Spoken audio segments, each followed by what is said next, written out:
إن الحمد لله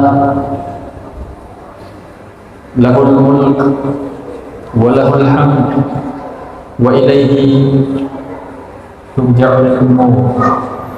أشهد أن لا إله إلا الله شهادة عبد يوحده ويقره بالوحدانية. وأشهد أن سيدنا وحبيبنا محمدا عبده ورسوله وصفيه من خلقه وحبيبه. اللهم فصل وسلم وبارك وأنعم على خير خلق الله أجمعين سيدنا وإمامنا وحبيبنا محمد وعلى آله وأصحابه ومن سار على نهجه إلى يوم الدين. أما بعد، أيها المسلمون عباد الله، أوصيكم وإياي بتقوى الله فقد فاز المتقون. يا أيها الذين آمنوا اتقوا الله حق تقاته ولا تموتن إلا وأنتم مسلمون. يقول الله عز وجل في القرآن الكريم: أعوذ بالله من الشيطان الرجيم، بسم الله الرحمن الرحيم.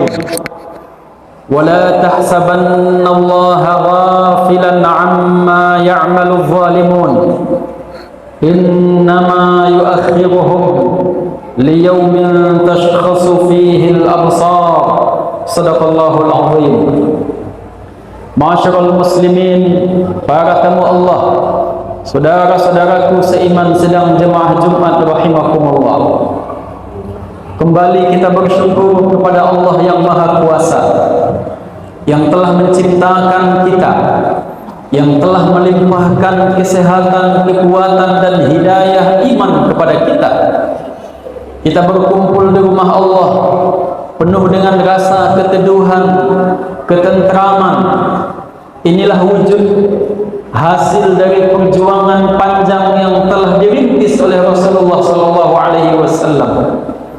Beliau beserta keluarga dan para sahabat yang setia mengikutinya telah mengorbankan harta benda, waktu, tenaga, bahkan jiwa dan raga, sehingga Islam yang dulunya asing dipandang oleh manusia, hari ini hidayah yang begitu mahal sampai kepada kita.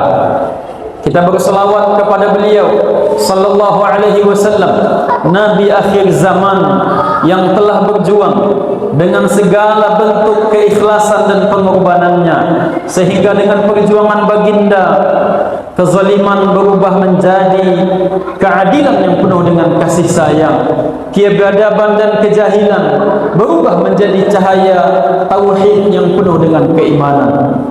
Ibadallah, khatib diamanahkan dengan sebuah judul akhir dari kehidupan orang-orang zalim. Dalam ayat yang kita bacakan tadi, surat Ibrahim 42, Allah Subhanahu wa taala mengingatkan dan menegaskan kepada kita umat Rasulullah sallallahu alaihi wasallam, "Wala tahsabannallaha ghafilan 'amma ya'maluz zalimun." Dan janganlah sekali-kali engkau wahai Muhammad menganggap, mengira bahwasanya Allah itu lengah dan lalai dari apa yang telah terus dilakukan oleh orang-orang yang zalim. Innama yuakhiruhum, hanya saja Allah memperlambat siksaan dan balasan terhadap perbuatan keji mereka. Liyaumin tashkhasu fihi al-absar, nanti pembalasan yang sesungguhnya di mana ketika mata-mata manusia akan terbelalak melihat betapa nyata dan bukti dari janji-janji Allah kepada hamba-hambanya. Muhti'ina muqni'i rusihim, mereka akan hina tunduk di hadapan Allah Subhanahu wa taala. Ibadallah, ayat ini singkat, pendek, tetapi membangkitkan keyakinan dalam hati sanubari orang beriman. Karena di dunia kita mungkin diatur oleh berbagai macam hukum dan peraturan manusia. Kadang-kadang ada kalanya kita menjadi korban dari kezaliman, kita menjadi korban dari perilaku yang jauh dari nilai-nilai ketuhanan. Ibadallah, ayat ini mengingatkan kita orang beriman, karena peristiwa yang dialami oleh orang beriman hanya saja, kata para ulama, at-tarikh yu'idu nafsah, sejarah itu hanya akan ditukar oleh pelaku dan orang-orangnya, tetapi sindikat konspirasi dan makar yang terjadi sejak alam ini diciptakan, sejak Nabi Adam diturunkan, pelaku-pelaku sejarah saja yang tidak sama, tetapi motif, orientasi, tujuan dan target dari orang-orang zalim yang jauh dari nilai-nilai tauhid dan keimanan sama saja, kata para ulama. Ibadallah, para ulama membagi kezaliman kepada 3 pembagian. Yang pertama, kata para ulama, adalah orang zalim antara dirinya dengan penciptanya.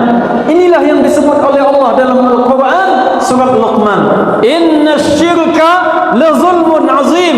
Sesungguhnya kesyirikan itu adalah kezaliman yang paling besar. Ibadallah, kezaliman apa yang dilakukan hamba kepada penciptanya? Mereka membelakang kepada kiblat, mereka tidak mau mengakui kemahakuasaan Allah, mereka tidak beriman dengan risalah yang dibawa oleh Rasulullah sallallahu alaihi wasallam, sehingga mereka terjerumus ke dalam kesyirikan. Makanya dijamin orang yang dekat dengan kezaliman, orang yang sibuk menyusun rencana yang penuh dengan kezaliman, adalah orang yang paling jauh dari Tuhannya, orang yang musyrik, orang yang mempersekutukan Allah Azza wa Jal. Sehingga Al-Quran mengingatkan kita, inna syirka la zulmun azim. Sesungguhnya syirik itu adalah kezaliman yang paling besar. Yang kedua, ibadallah, setelah kezaliman hamba dengan Tuhannya, yang ini tidak ada ampunannya kalau dia tidak beriman dan bertaubat sebelum wafatnya. Yang kedua adalah kezaliman manusia kepada sesamanya, bahkan mungkin kepada hewan, kepada binatang sekalipun. Makanya Nabi Sulaiman alaihissalam mewariskan kepada kita bagaimana lurusnya tauhid dan keimanannya. Seekor semut pun tidak terinjak, tidak tersakiti, tidak terzolimi oleh seluruh bala tentaranya. Ketika Nabi Sulaiman alaihissalam dalam surat An-Naml dikisahkan melewati sebuah kampung dengan iringan para prajurit tentara dan pasukannya, lalu Raja Semut berkata, qalat namlah, Raja Semut berkata, wahai sekalian semut, udkhulu masakinakum, masuklah kalian ke rumah-rumah kalian, ke tempat-tempat kalian, ke sarang-sarang kalian. La yahtimannakum Sulaimanu wa junuduhu wa hum la yash'urun. Sesungguhnya Sulaiman dan bala tentaranya tidak akan merasakan kalian akan terinjak-injak lalu kalian mati. Ibadallah, karena Sulaiman alaihissalam raja, nabi, rasul yang beriman kepada Allah, yang mengetahui hak makhluk Allah, tidak hanya manusia, bahkan hewan, binatang yang hidup di zamannya. Lalu Nabi Sulaiman tersenyum, fatabassama dhahikan min qawliha. Nabi Sulaiman tersenyum, tertawa melihat semut kecemasan, ketakutan. Lalu beliau berdoa tersimpuh, bersyukur kepada penciptanya. Kezaliman kepada sesama manusia. Yang ketiga, zalimnya manusia kepada dirinya. Ibadallah, Al-Quran dalam banyak ayat menyampaikan kepada kita bahwa jangan sampai kita menzolimi diri kita ketika orang lain melewati batas, bahkan mengkonsumsi yang diharamkan oleh Allah dan Rasulnya. Itu salah satu bentuk kezaliman dirinya kepada diri mereka, atau memilih cara-cara yang diharamkan oleh Allah. Itulah salah satu bentuk kezaliman manusia kepada dirinya. Saudaraku ma'asyiral muslimin sedang jemaah Jumat rahimakumullah, Al-Quran menanamkan keyakinan di dalam hati kita. Mungkin ada kalanya kita sebagai korban kezaliman, Kezaliman yang dimaksud, para ulama menegaskan, salah satunya meletakkan sesuatu bukan pada tempatnya. Itulah kezaliman. Ataukah mungkin bentuk penganiayaan melalui lisan, melalui tangan, melalui perbuatan kepada orang lain? Itu juga bentuk kezaliman.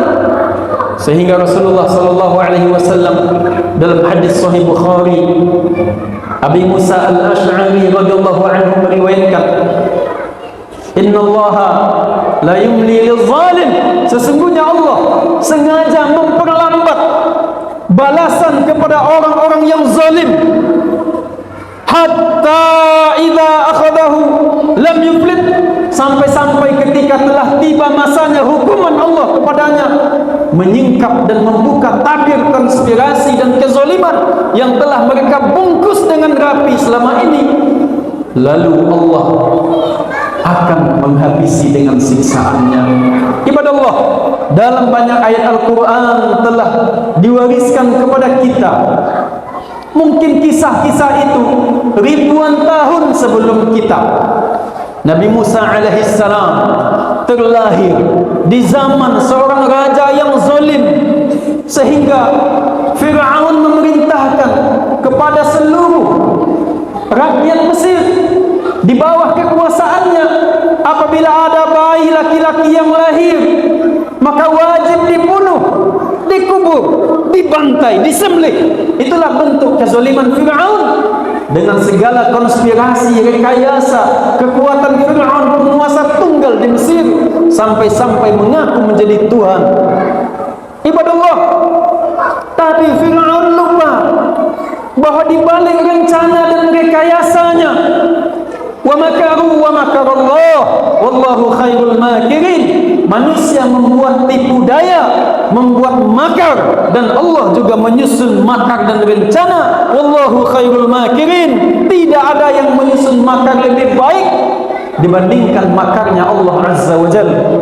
Ternyata bayi yang ditakuti oleh Fir'aun, anak laki-laki yang menjadi ancaman bagi Fir'aun, justru tumbuh di bawah singgasana kekuasaannya. Dan itulah Nabi Musa alaihissalam. Ibunya yang begitu sayang, sedih, menghanyutkan bayi atas perintah Allah di lembah sungai Nil. Allah subhanahu wa ta'ala kembali memperlihatkan mukjizatnya, memperlihatkan kekuasaannya.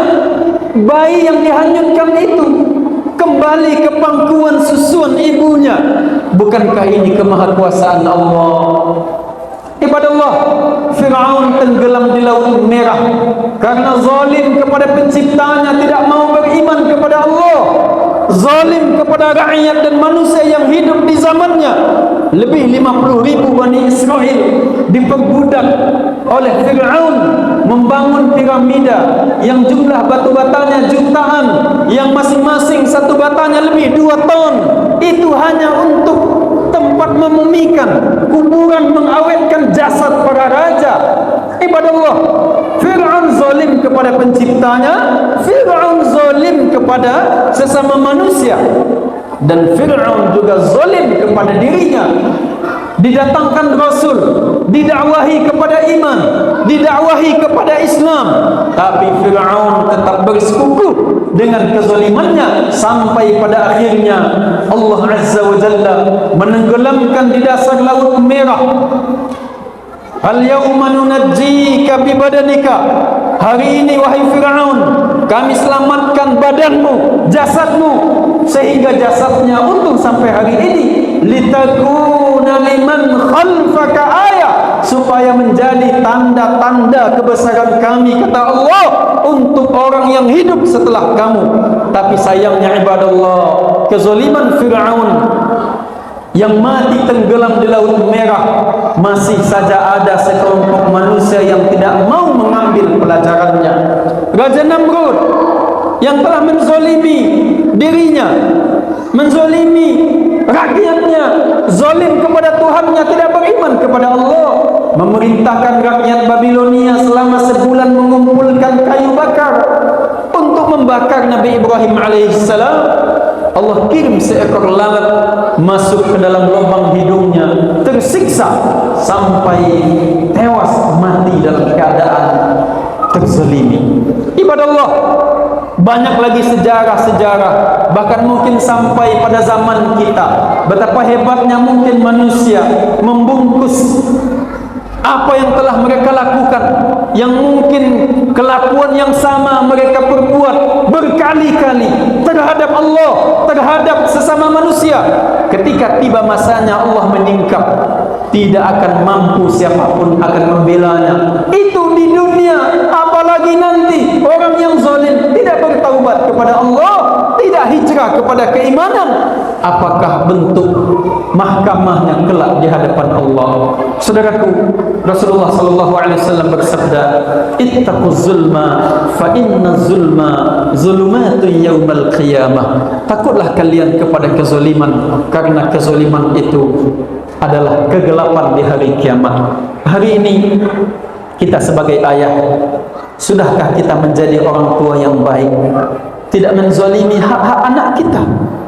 Kezaliman yang paling berbahaya adalah ketika anak-anak kita tenggelam lalai jauh dari Allah, tidak mau salat, tidak kenal dengan masjid, tidak mau dekat dengan Al-Quran, lalu kita tetap bangga tertawa melihat anak-anak kita. Inilah bentuk kebodohan, kezaliman yang berbahaya. Nanti di hadapan Allah, walaupun kita taat, kita soleh, kita dekat dengan Allah, tetapi tarbiyatul aulad, pendidikan akan agama terhadap anak kita lalaikan. Kelak di hadapan Allah, yuqafuna baina auladihi wa ahlihi, anaknya akan bergelayutan di tumit dan di kakinya meminta pertanggungjawaban di hadapan Allah. Kita sebagai suami, sudahkah kita menjadi suami yang terbaik untuk istri kita? Rasulullah sallallahu alaihi wasallam menyebutkan, khairukum khairukum li ahli wa ana khairukum li ahli. Sebaik-baik kalian adalah orang yang paling baik kepada keluarganya, dan aku, kata Rasulullah sallallahu alaihi wasallam, adalah yang paling terbaik untuk keluarga. Kepada orang tua, jangankan menyakiti hatinya, berkata diharamkan oleh Allah dalam Al-Quran. Fala taqul lahuma uffin. Tidak boleh. Ibadah Allah, jangan sampai kita menjadi anak-anak yang zalim di hadapan kedua orang tua kita. Tidak akan mampu kita balas jasa kebaikan dan kasih sayangnya. Ibadah Allah, dan jangan kita menjadi orang yang zalim kepada diri kita sendiri.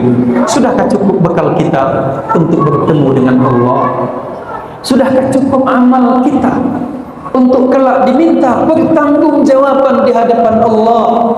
Jangan sampai menzalimi diri kita dengan cara-cara yang diharamkan oleh Allah, karena sesungguhnya akhir dari orang yang zalim tidak akan pernah bermuara kepada keselamatan. Fa'tabiru ya ulil absar la'allakum turhamun.